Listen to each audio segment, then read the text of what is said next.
Hello बच्चों, नमस्कार। आप कैसे हैं?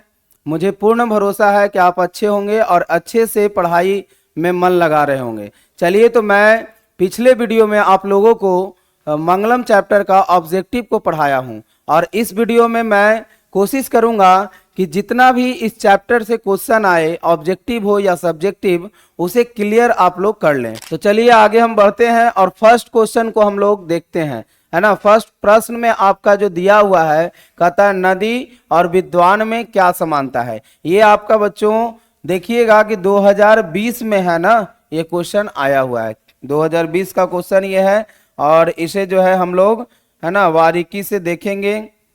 ये आपका 2020 का क्वेश्चन आया हुआ है ना। चलिए इसका उत्तर हम लोग पढ़ते हैं। कहते हैं जिस प्रकार बहती हुई नदियां अपने नाम और रूप को त्याग देती है, दो चीज इंपॉर्टेंट है, नाम और रूप, त्याग कर समुद्र में मिल जाती है। ऑब्जेक्टिव भी आपका आया था, है ना, लाइव क्लास में हम लोग देखे थे कि समुद्र में, है ना, नाम और रूप को छोड़ करके जो है नदियां विलीन हो जाती है। उसी प्रकार विद्वान भी अपने नाम और रूप के प्रभाव, है ना, प्रवाह किए बिना ईश्वर की प्राप्ति करते हैं, है ना। इसमें यही बताया गया है कि अपने नाम और रूप के प्रवाह किए बिना ईश्वर की प्राप्ति करते हैं। कौन? तो विद्वान पुरुष, है ना। ये आपका पहला क्वेश्चन था। चलिए आगे हम लोग फिर से दूसरे क्वेश्चन पे देखते हैं और, है ना, देखिए कहता है कि दूसरा क्वेश्चन में सत्य की ही जीत होती है, मंगलम पाठ के आधार पे समझाएं। तो आप लोग जो है ना, बता सकते हैं क्या कि सत्य की ही जीत होती है ना। तो इसमें आपने पढ़ा था कि सत्य की ही जीत होती है ना। कहता है पाठ के अनुसार सत्य की हमेशा विजय होती है। इसमें थोड़ा सा जो है आप ढंग से लिखिएगा कि ये जो है वाल्मीकि, महर्षि वाल्मीकि के द्वारा जो है ये चैप्टर, है ना, उपनिषद के कुछ अंक लिए गए, कुछ श्लोक लिए गए हैं। तो इसमें जो है ना, इस प्रकार से सत्य की जीत होती है, इसे बताया गया है। पाठ के अनुसार सत्य की हमेशा विजय होती है, झूठ की नहीं। सत्य के रास्ते से ही देवयान मतलब देवताओं का मार्ग प्रशस्त होता है ना। देवताओं का मार्ग प्रशस्त कैसे होता है? तो कहते हैं जिससे ऋषियों ने परम सत्य ईश्वर को प्राप्त किया है, अंततः सत्य ही सर्वोपरि है। मतलब भगवान लोग, सभी लोग सत्य के रास्ते पे चलते थे, ऋषि लोग सभी सत्य के मार्ग पे चलते थे और देवताओं का मार्ग जो है प्रशस्त होता है। कैसे? तो झूठ से नहीं, सत्य से। ये आपका जो है दूसरा क्वेश्चन आता है। चलिए आगे हम लोग बढ़ते हैं और तीसरे क्वेश्चन की ओर, है ना, जिसमें आपका जो है मंगलम पाठ है ना। मंगलम पाठ का उद्देश्य क्या है? आपने बार बार चैप्टर को पढ़ा कि मंगलम पाठ का क्या उद्देश्य है।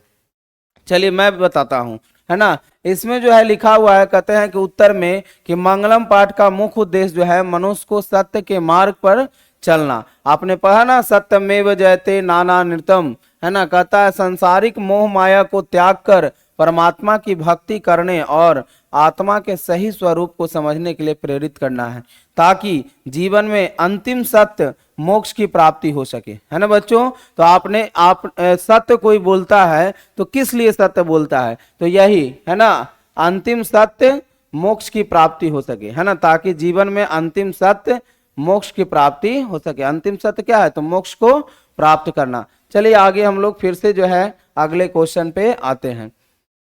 कहता मंगलम पाठ का 5 वाक्यों में परिचय दे। ये बच्चों आपका जो है क्वेश्चन पिछले एग्जाम में भी, है ना, आया था और बहुत जितने भी मतलब पिछला एग्जाम हुआ है, अधिकतर जो है सेट प्रश्न उत्तर में जो है ये आपका सब्जेक्टिव में क्वेश्चन आया हुआ है। तो इसे जो है अच्छे से हम लोग याद कर लेंगे। फर्स्ट चैप्टर है ना।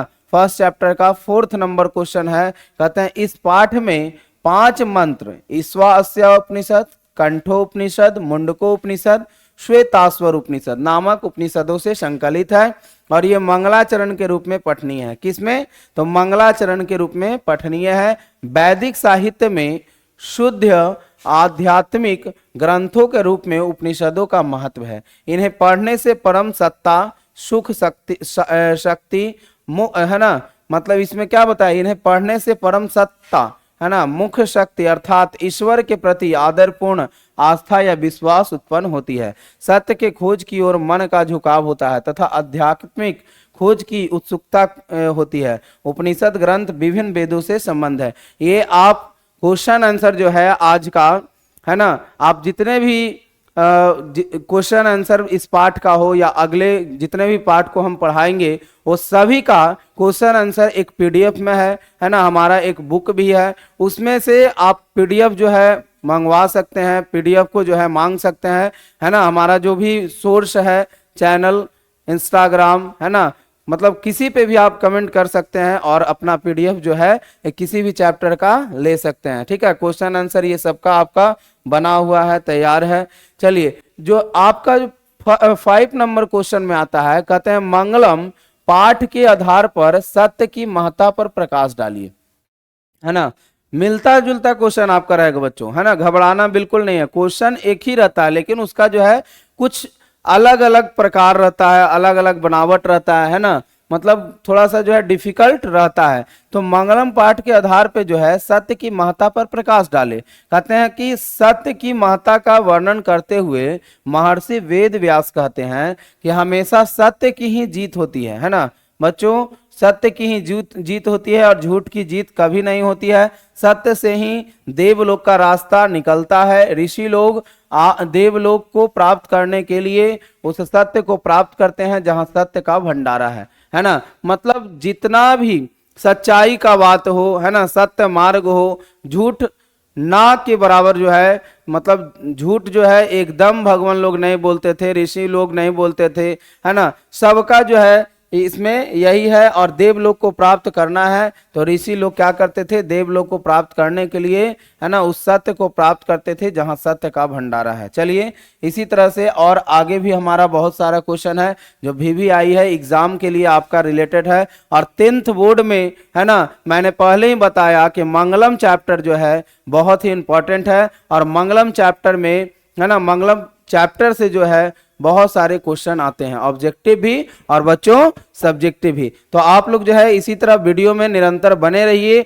और जब भी आप वीडियो को देखें तो पूरा वीडियो को जरूर देखें, क्योंकि, है ना, फर्स्ट क्लास और लास्ट क्लास, बच्चों आप कहीं से भी पढ़ रहे हो वहां का फर्स्ट क्लास और लास्ट क्लास ये बहुत ही इंपॉर्टेंट है ना। बीच का क्लास भी बहुत इंपॉर्टेंट है, लेकिन फर्स्ट और लास्ट गुरुजी आपको जो है कहीं का भी टीचर वो बहुत कुछ सिखाते हैं। तो बच्चों आप लोग जो है इसी तरह से वीडियो को देखते रहें, है ना, और बारीकी से शांत माहौल में कहीं पे जा करके, है ना, इस चीज को देखें, है ना, हर एक चैप्टर को देखें तो आपको बहुत अच्छे से जल्दी से समझ में आएगा। चलिए, तो मंगलम पाठ के आधार पे आत्मा की विशेषता के बारे में, है ना, बतलाएं आत्मा क्या है। ये आपका दूसरा श्लोक है ना। आत्मा वाली बात क्या है, दूसरा श्लोक में आपका है, जो कंठो उपनिषद से लिया गया है। किससे? कंठो उपनिषद से। आप लोग कमेंट करिए क्या ये सही है ना, कंठो उपनिषद, है ना, मुंडको उपनिषद या कंठो उपनिषद।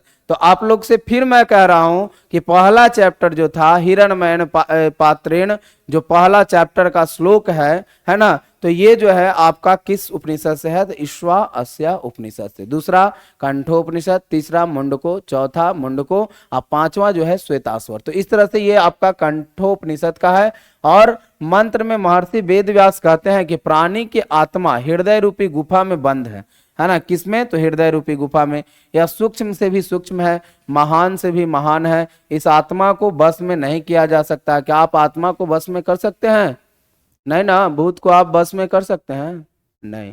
तो कैसे, क्यों नहीं कर सकते हैं? आत्मा एक अच्छा है और एक सच्चा है ना। अच्छा भी है और सच्चा भी है। तो सच्चे आदमी को कभी भी आप बस में कर सकते हैं? सच्चे चीज को बस में कर सकते हैं? नहीं कर सकते हैं। तो यही है, आत्मा, है ना, को बस में नहीं किया जा सकता। विद्वान लोग शोक रहित होकर परमात्मा अर्थात ईश्वर का दर्शन करते हैं। ठीक है बच्चों, अगले क्वेश्चन भी आपका इंपॉर्टेंट है और ये भी आपका एग्जाम में आया हुआ है ना। तो हम लोग फिर से जो है क्वेश्चन को पढ़ते हैं। मंगलम पाठ के आधार पर आत्मा की विशेषता बतलाइए, है ना। ये आपका हो गया मंगलम पाठ के, ये 7 और 6 नंबर शायद जो है एक ही है ना। मंगलम पाठ के आधार पर आत्मा की विशेषता बताइए।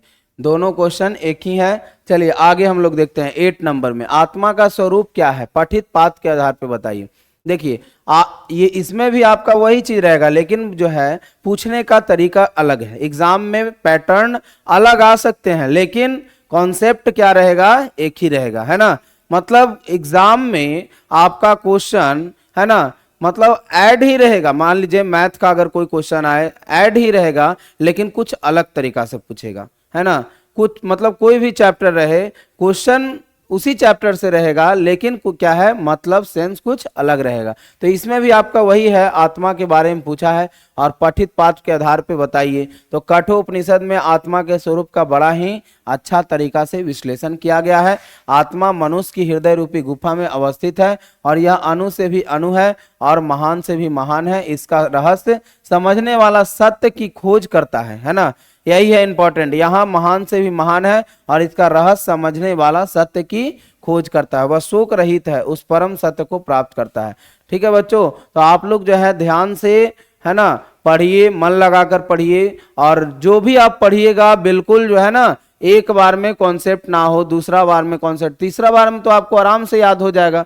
तो इसका जो है पीडीएफ जरूर आप ले लें, है ना, और इसे जो है याद करें। चलिए अगला जो है आपका 9th नंबर में है, महान लोग संसार रूपी सागर को कैसे पार कर सकते हैं, है ना। महान लोग संसार रूपी सागर को कैसे पार कर सकते हैं, बता सकते हैं आप लोग। तो महान लोग जो है संसार रूपी सागर को कैसे पार कर सकते हैं, एक मिनट। हाँ, महान लोग संसार रूपी सागर को कैसे पार सकते हैं, तो ये आपका चैप्टर दिया गया है श्वेताश्वर उपनिषद से, आपका बच्चों दिया गया है। किस उपनिषद से, श्वेताश्वर उपनिषद से, है ना।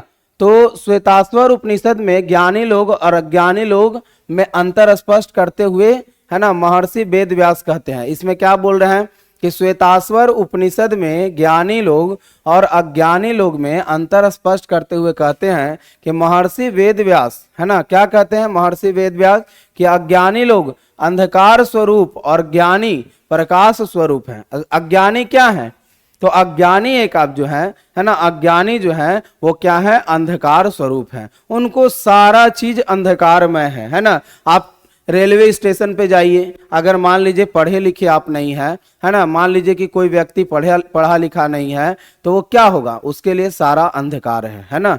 और वही अगर पढ़ा लिखा आदमी हो तो कैसे क्या स्टेशन पे क्या करना है ना, सभी चीज, मतलब कोई भी क्षेत्र में, है ना, वो अपना मार्गदर्शन देख लेता है। तो वही बोलता है अज्ञानी लोग अंधकार स्वरूप और ज्ञानी प्रकाश स्वरूप है ना। महान लोग इसे समझकर मृत्यु को पार कर जाते हैं, क्योंकि संसार रूपी सागर को पार करने का इससे बढ़कर अन्य कोई रास्ता नहीं है ना। महान लोग संसार रूपी सागर को कैसे पार कर सकते हैं, तो श्वेताश्वर उपनिषद का ये दिया गया था। और फिर से मैं समझा रहा हूं कि अज्ञानी लोग में अंतर स्पष्ट करते हुए महर्षि वेद व्यास क्या कहते हैं कि अज्ञानी लोग अंधकार स्वरूप और ज्ञानी प्रकाश स्वरूप है ना। प्रकाश स्वरूप कौन है, तो ज्ञानी, और अंधकार स्वरूप कौन है, तो अज्ञानी। इसे क्या बोलते हैं, महान लोग इसे समझकर मृत्यु को पार कर जाते हैं, क्योंकि संसार रूपी सागर प्राप्त करने का इससे बढ़कर कोई दूसरा उपाय नहीं है। चलिए आगे हम लोग देखते हैं 10th नंबर क्वेश्चन, महान लोग संसार रूपी सागर को कैसे पार करते हैं, है ना। ये आपका भी क्वेश्चन एक ही है, दोनों एक क्वेश्चन है। चलिए आगे हम लोग देखते हैं 11th नंबर में, विद्वान पुरुष ब्रह्मा को किस प्रकार प्राप्त करते हैं, है ना। विद्वान पुरुष, देखिए ये मुंडको उपनिषद का आपका दिया हुआ है ना, जो नदी का तुलना और विद्वान, है ना, मतलब नदी और विद्वान को समानता रूप से दिखाया गया है। देखिए कैसे, आज हम आप लोग को, है ना, पढ़ाएंगे। देखिए कहते हैं मुंडको उपनिषद में महर्षि वेद व्यास का कहना है कि जिस प्रकार बहती हुई नदियां अपने नाम और रूप अर्थात व्यक्तित्व को त्याग कर समुद्र में मिल जाती है, नदियां क्या करती है, अपना नाम रूप को, है ना, अर्थात व्यक्तित्व को त्याग करके समुद्र में मिल जाती है, उसी प्रकार से महान पुरुष अपने नाम और रूप अर्थात अपने व्यक्तित्व को त्याग कर ब्रह्मा को प्राप्त कर लेते हैं, है ना, भगवान को प्राप्त कर लेते हैं या परम पुरुष को प्राप्त कर लेते हैं। तो विद्वान जो होते हैं बहुत ही सोच समझ करके कोई भी कार्य करते हैं, है ना। तो उस कैटेगरी में आप आइए और अपना जो है सबसे पहला सीढ़ी, है ना, 10th क्लास, उसे अच्छे से, है ना, पार करिए, उसके बाद जो है आगे देखा जाएगा। चलिए, तो विद्वान पुरुष ब्रह्मा को किस प्रकार प्राप्त करते हैं, तो ये आपका क्वेश्चन था आंसर। 12 नंबर क्वेश्चन जो है कहता उपनिषद को आध्यात्मिक ग्रंथ क्यों कहा गया है, बता सकते हैं आप लोग, कमेंट कीजिए तो जरा, है ना, कमेंट कीजिए उपनिषद को आध्यात्मिक ग्रंथ क्यों कहा गया है। चलिए मैं बताता हूं। कहते हैं कि उपनिषद एक आध्यात्मिक ग्रंथ है क्योंकि यह आत्मा और परमात्मा के संबंध के बारे में विस्तृत व्याख्या करता है। उपनिषद क्या करता है, तो आत्मा की भी व्याख्या करेगी और परमात्मा की भी व्याख्या करती है ना बच्चों, आत्मा और परमात्मा का भी व्याख्या करता है। तो वही बोला जा रहा है कि उपनिषद एक आध्यात्मिक ग्रंथ है क्योंकि यह आत्मा परमात्मा के संबंध के बारे में बताता है। परमात्मा संपूर्ण संसार में शांति स्थापित करते हैं।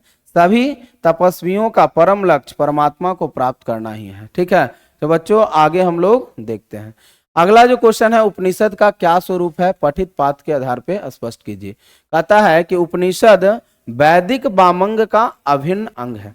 ठीक है, इसमें उपनिषद का क्या स्वरूप है, पठित पाठ के आधार पर। देखिए क्वेश्चन मैंने बार बार बोला कि क्वेश्चन टाइप अलग हो सकते हैं, है ना, लेकिन कॉन्सेप्ट एक ही रहेगा। ठीक है, कुछ डिफिकल्ट रहता है, इसमें भी उसी तरह उपनिषद का क्या स्वरूप है ना। उपनिषद वैदिक वामंग का अंतिम अंग है और इसमें दर्शन शास्त्र के सिद्धांतों का प्रतिपादन किया गया है। सभी जगह परम पुरुष परमात्मा का गुणगान किया गया है।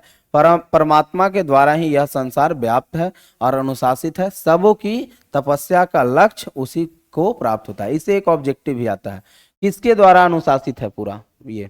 ठीक है, तो अनुशासित है परमात्मा के द्वारा। पूरा संसार किसके द्वारा अनुशासित है, तो परमात्मा के द्वारा। ठीक है, चलिए हमारे वीडियो में आप बने रहे, है ना, बहुत बहुत धन्यवाद। और इतने सारे सोर्स हमारे पास हैं, है ना, किसी भी माध्यम से आप क्वेश्चन आंसर, है ना, ऑब्जेक्टिव क्वेश्चन आंसर आप प्राप्त कर सकते हैं। और जो भी आपको हेल्प हो, रोशनी पब्लिकेशन जो है करने के लिए तैयार है। 10th बोर्ड में बस यही लक्ष्य कि हमारा 400 पार, है ना, मतलब टॉपर लिस्ट में हमारा नाम आए, है ना, 450 पार हमारा टॉपर लिस्ट में नाम आए, है ना।